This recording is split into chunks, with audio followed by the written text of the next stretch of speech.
शरावती।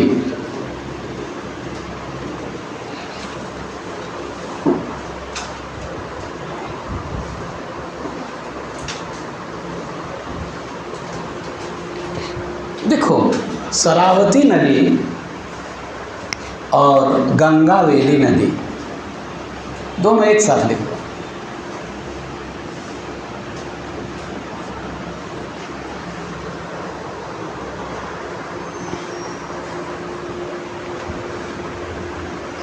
ठीक है, ये शरावती नदी और गंगावेली नदी, ये इस बार के बीपीएससी में था कि गंगावेली नदी कहाँ बहती है। ये पश्चिम घाट से निकलकर कर्नाटक में बहते हुए अरब सागर में गिर जाती है। कौन सा? Sharavathi and Gangavali river. तो लिखिए, शरावती नदी एवं गंगावेली नदी।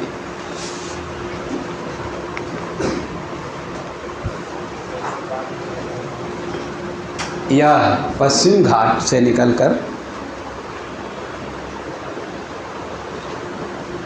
यह पश्चिम घाट से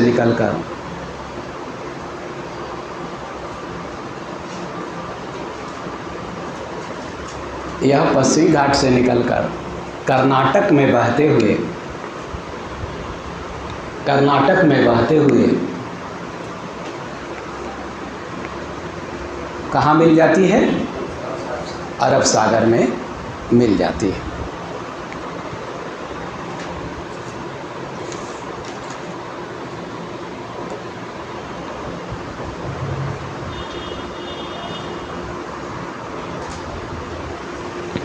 देखो,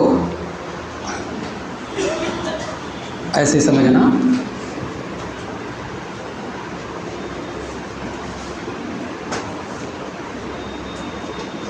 ये महाराष्ट्र है, ये गोवा और ये कर्नाटक, ये पश्चिमी घाट, यहाँ पर शरावती और कौन सा? गंगावेली। ये शरावती पर भारत का सबसे ऊंचा जलप्रपात,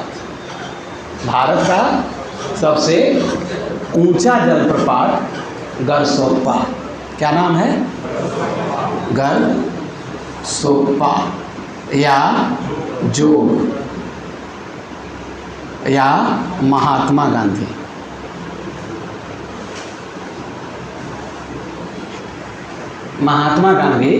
जलप्रपात। ठीक है, ये देखेंगे। यहाँ अगर कर्नाटक जाएंगे, कभी मौका मिले तो जाइएगा जरूर। आप देखिएगा कि बिल्कुल ये पश्चिमी घाट है और मान लिया ये पश्चिमी घाट है, ये निकलकर एकदम से सीधे गिरती हुई नजर आएगी। 271 मीटर इसकी ऊंचाई है। ठीक है, तो ये जो शरावती पर गरसोप्पा है, यह भारत का सबसे ऊंचा जलप्रपात। ऊंचा मतलब इसकी ऊंचाई कितना है? 271। तो लिखिए, गरसोप्पा नदी पर, गरसोप्पा का शरावती नदी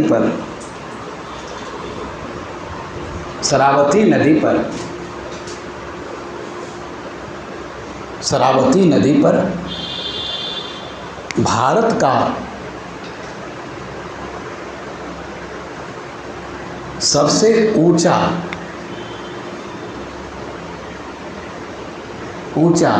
गरसोप्पा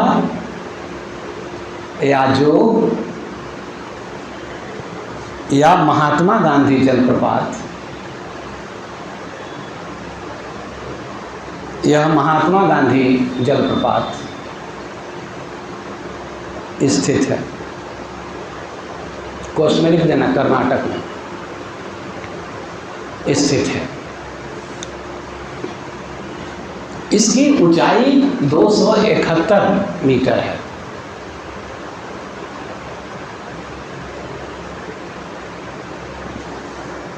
इसकी ऊंचाई 271 मीटर है।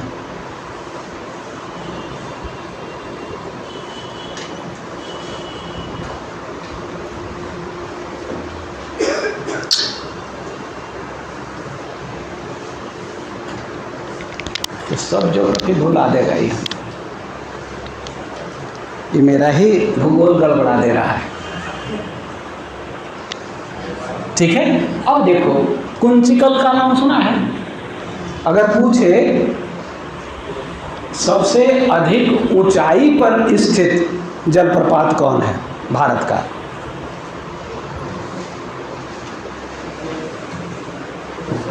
Highest waterfall of India,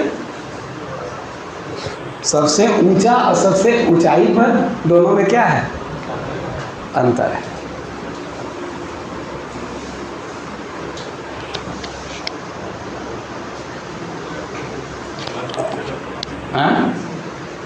Kunchikal,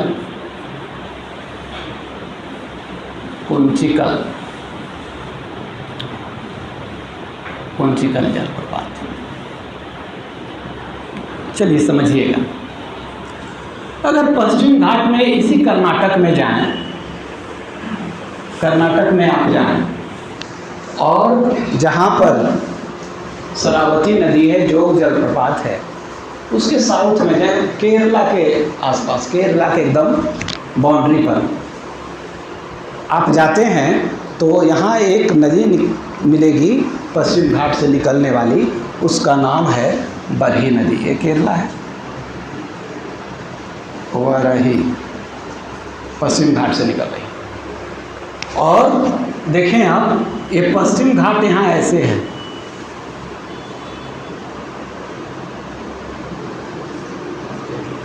अब यहाँ बरही निकली, यहाँ गिरेगी ऐसे। अब ये जब जोड़ेंगे सब तो ये बहुत ऊंचा हो जाता है।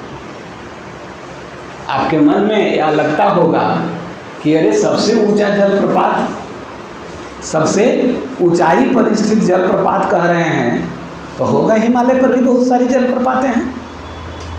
नहीं, कौन सा है? कुंचिकल। क्यों? क्योंकि अगर यहाँ से लेकर ये सारी ऊंचाई को आप जोड़ देंगे तो क्या होगा? ज़्यादा हो जाएगा। तो अगर भारत का सबसे ऊंचाई पर स्थित जलप्रपात कहे तो कौन होगा? कुंचिकल। वह किस नदी पर है? बरही नदी पर है। कहाँ? कर्नाटक के शिमोगा जिला में। तो लिखिए, वहीं पे लिखो नीचे, भारत का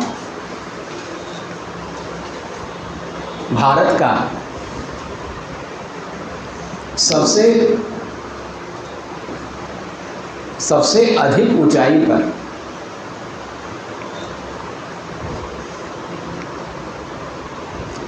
पर स्थित जलप्रपात कुंचिकल जलप्रपात है।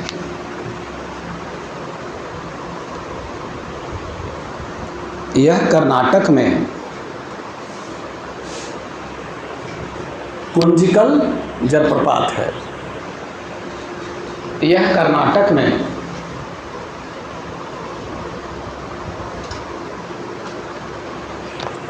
कर्नाटक में पश्चिमी घाट पर्वत से, यह कर्नाटक में पश्चिमी घाट पर्वत से, कर्नाटक में पश्चिमी घाट पर्वत से निकलने वाली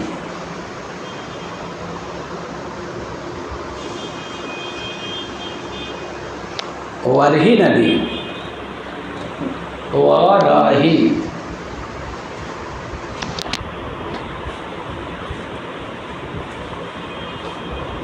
वरही नदी द्वारा बनाई गई है।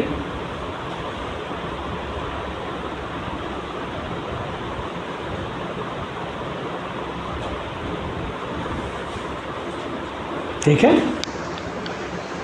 तो ये भारत का सबसे ऊंचा जलप्रपात कौन सा है?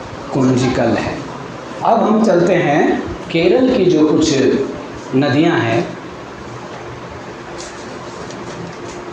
अच्छा, एक बात मुझे याद आई, पाल घाट दर्रा बताए थे, कहाँ है? केरल में है ना? बस पाल घाट दर्रा देखोगे, उसी के पास आपको दिखेगा ये वाटरफॉल कुंचिकल। तो खैर वो जानने की आपको विशेष ज़रूरत नहीं है परीक्षा के लिहाज से।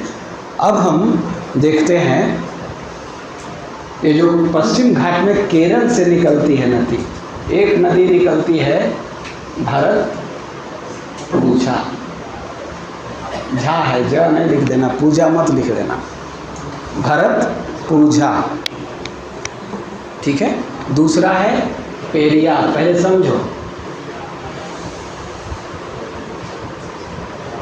पेरियार। और तीसरी नदी है पंबन।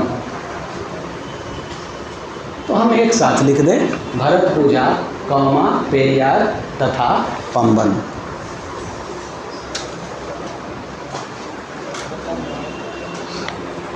भरतपूजा, पेरियार तथा पंबन।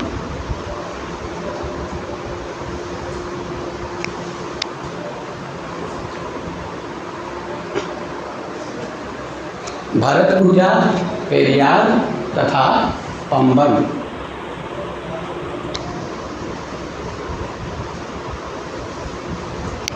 ये तीनों नदियाँ पश्चिम घाट से निकलकर केरल में बहते हुए अरब सागर में गिरती है। ये तीनों नदियाँ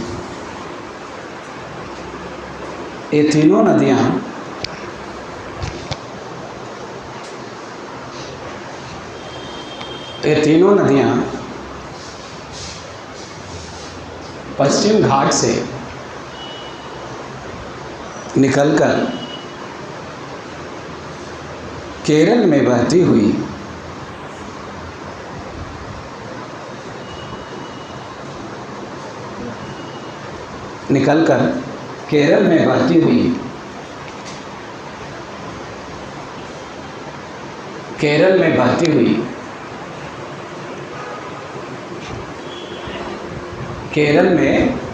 हुई कहाँ मिल जाती है?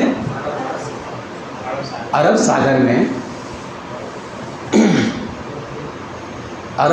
में मिल जाती है।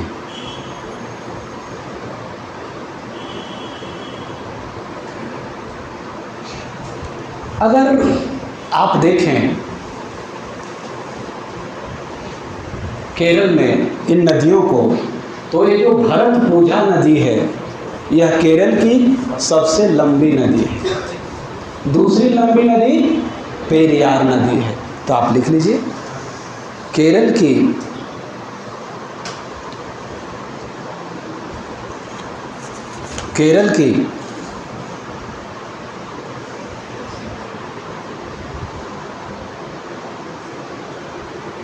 की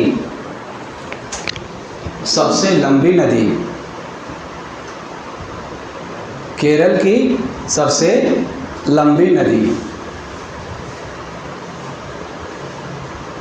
भरतपूजा है।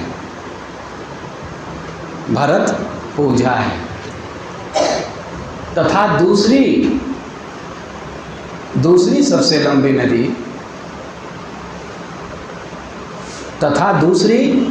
लंबी नदी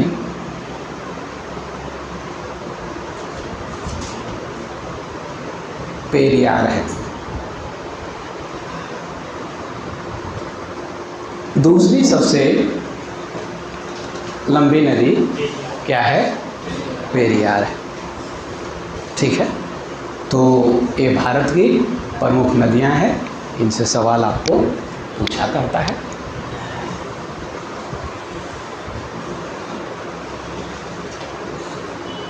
इधर घुमा कर इन लोगों का ले लो इसमें।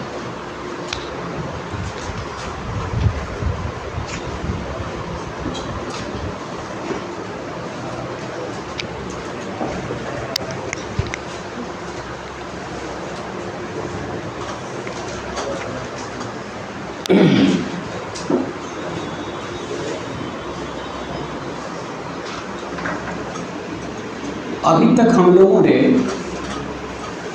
भारत की जो प्रमुख नदियां थी उसके संबंध में जाना है।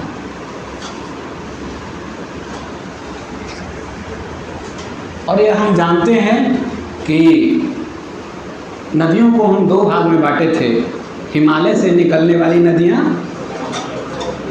और प्रायद्वीपीय पठार से निकलने वाली नदियाँ,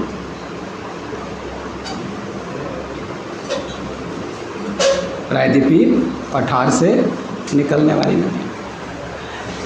ये दोनों नदियों में अंतर तो है कि अंतर नहीं है ना? तो इसके अंतर से प्रश्न आपको आ सकता है। हिमालय से निकलने वाली नदी और प्रायद्वीपीय पठार से निकलने वाली नदियों में अंतर क्या है? इस अंतर से प्रश्न आपको आ सकता है। हेडिंग हम देते हैं हिमालय से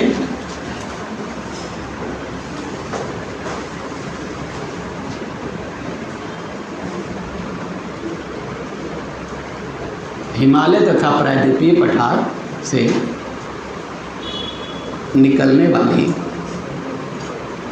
नदियों में अंतर। एक तरफ हम लिखते हैं हिमालय से निकलने वाली नदी और दूसरी तरफ लिखते हैं हम किससे? प्रायद्वीपीय पठार से।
देखो, सफलता और असफलता में क्या अंतर होता है पता है?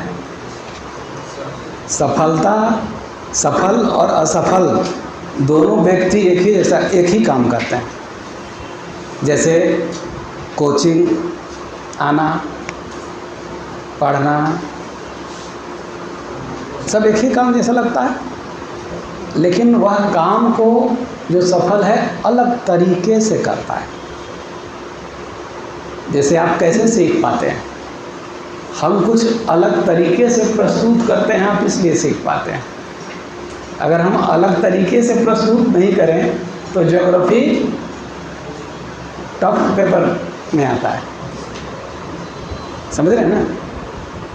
तो अलग तरीके से काम करना सीखिए। अलग तरीके से मतलब 99% लोग एटलस नहीं जानते, और छोड़ दीजिए लड़कों को, टीचर जो दावा करते हैं एटलस के, उनको भी ठीक से पता नहीं। लेकिन छोड़िए उनको, आप एटलस देखिए, एटलस देखते चलिए, हाथ में एटलस रहे, नोट्स को पढ़ते चलिए, देखते चलिए। आप विश्वास मानिए कि आप इतना पारंगत हो जाएंगे कि परीक्षा तो दूर, पास करने के बाद भी अपना कर्तव्य का निर्वहन करेंगे, बच्चों को सही शिक्षा देंगे। नहीं तो ये ज़रूरी है पहले सीखना। जो ये बता दिए हमको, हिमालय से जो नदियाँ निकलती हैं वो बरसाती है, बरसाती है नहीं, कैसी है? सदावाहिनी है, सदावाहिनी, सदावाहिनी। सदा मतलब हमेशा, वाहिनी मतलब बहने वाली, बहने वाली, सदा बहने वाली, ठीक है ना? तो हमेशा बहने वाली है, इसको अंग्रेजी में बोलते हैं पेरेनियल रिवर। ये सदावाहिनी अगर आपसे पूछे कि हिमालय की नदियाँ सदाबहानी क्यों है? आप क्या कहेंगे? आप कहेंगे हिमालय ऊंचा है और इसके ऊंचाई पर कई ग्लेशियर हैं, कई ग्लेशियर है, हिम का चादर। हिमालय को देखना, हिमालय के ऊपर उजला उजला रहेगा, नहीं ये दुधिया, मखमली, सौंदर्यशाली जो उजलापन है ये किसका है? एक ग्लेशियर का है। अद्भुत। आप अगर कैलाश जाइए और अन्य खास करके आप हिमाचल प्रदेश से भी जाकर देखिए ना हिमालय को, अद्भुत नज़ारा आपको दिखेगा, खो जाइएगा। खोना मतलब समझते हैं क्या?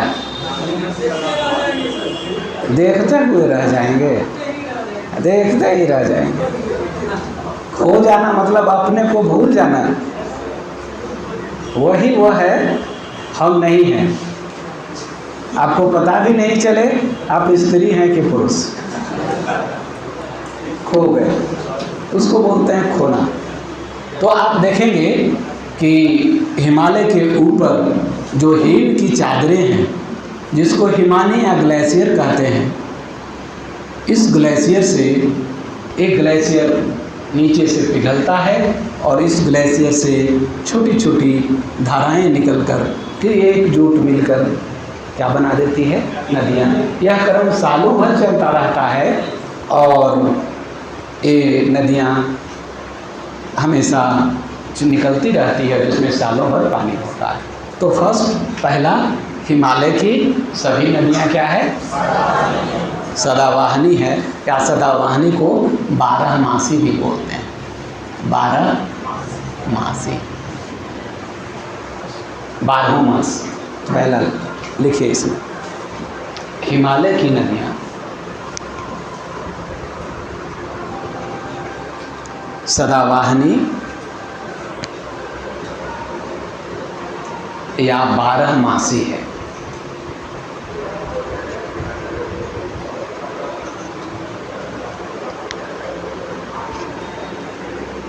प्रायद्वीपीय पठार की नदियाँ सदावाहनी है?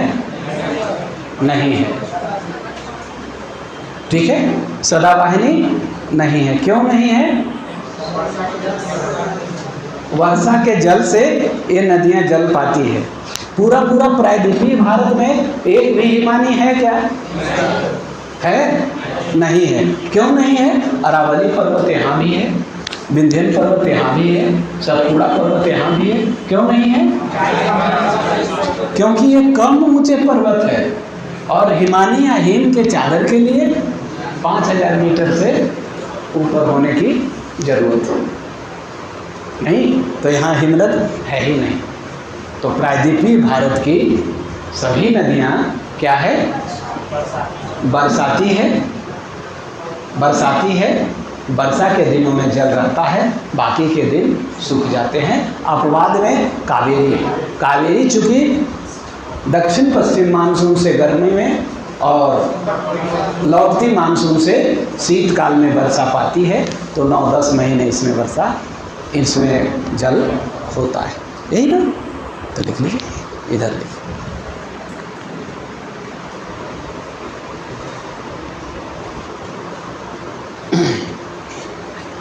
प्रायद्वीपीय पठार की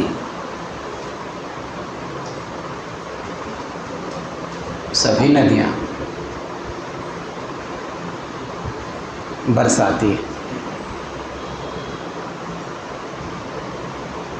सभी नदियाँ बरसाती।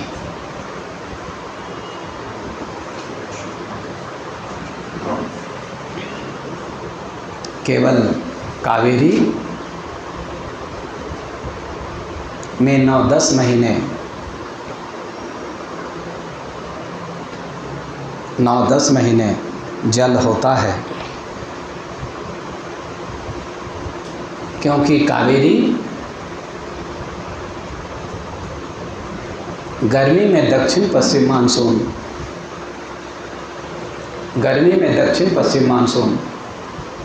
तथा शीतकाल में लौटती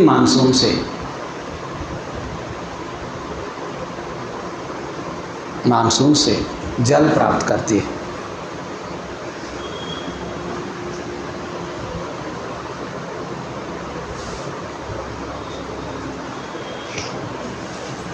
हिमालय, ये बता दीजिए मुझे, हिमालय की नदियाँ लंबी है कि प्रायद्वीपीय पठार की लंबी? हिमालय की नदियाँ। दूसरी बता दीजिए, जलग्रहण क्षेत्र हिमालय के नदियों का ज़्यादा है कि प्रायद्वीपीय पठार के नदी? बताया था हमने कि मुख्य नदी होती है और इसकी कई सहायक नदियाँ होती हैं। और सहायक नदी जितना दूर से, जितने क्षेत्र से पानी लाकर मुख्य नदी में मिलाती है, ये पूरा क्षेत्र कहलाता है कैचमेंट एरिया। कैचमेंट एरिया, जलग्रहण क्षेत्र।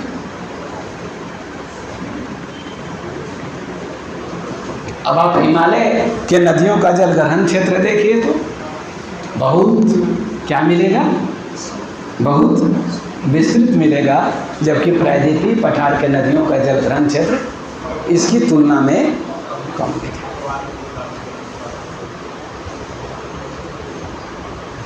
अच्छा वक्ता वही होता है जो अच्छा श्रोता होता है।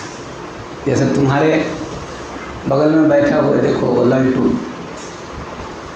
वो इतना अच्छा श्रोता है, वो निश्चित रूप से अच्छा वक्ता भी होगा। वो बाद में अगर टीचर बनेगा तो अच्छा टीचर होगा। जो सुन नहीं सकता ठीक से, वो बोल भी नहीं सकता ठीक से।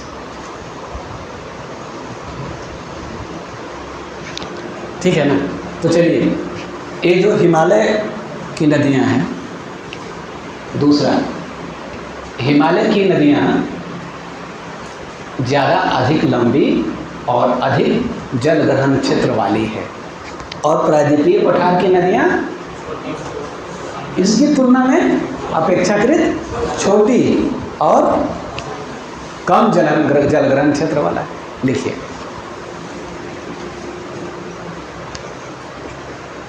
दूसरा, हिमालय की नदियां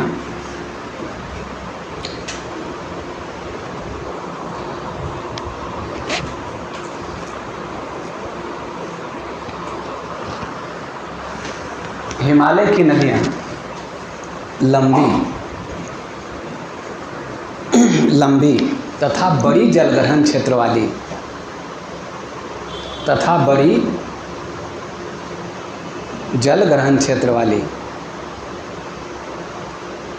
बड़ी जलग्रहण क्षेत्र वाली होती है। उसमें लिखिए, प्रायद्वीपीय पठार की नदियां अपेक्षाकृत छोटी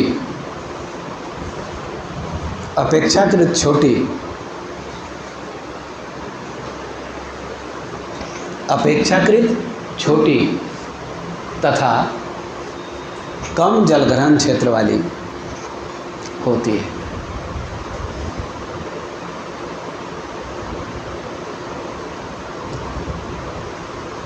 भूगर्भिक, जैसे ऐसे समझे,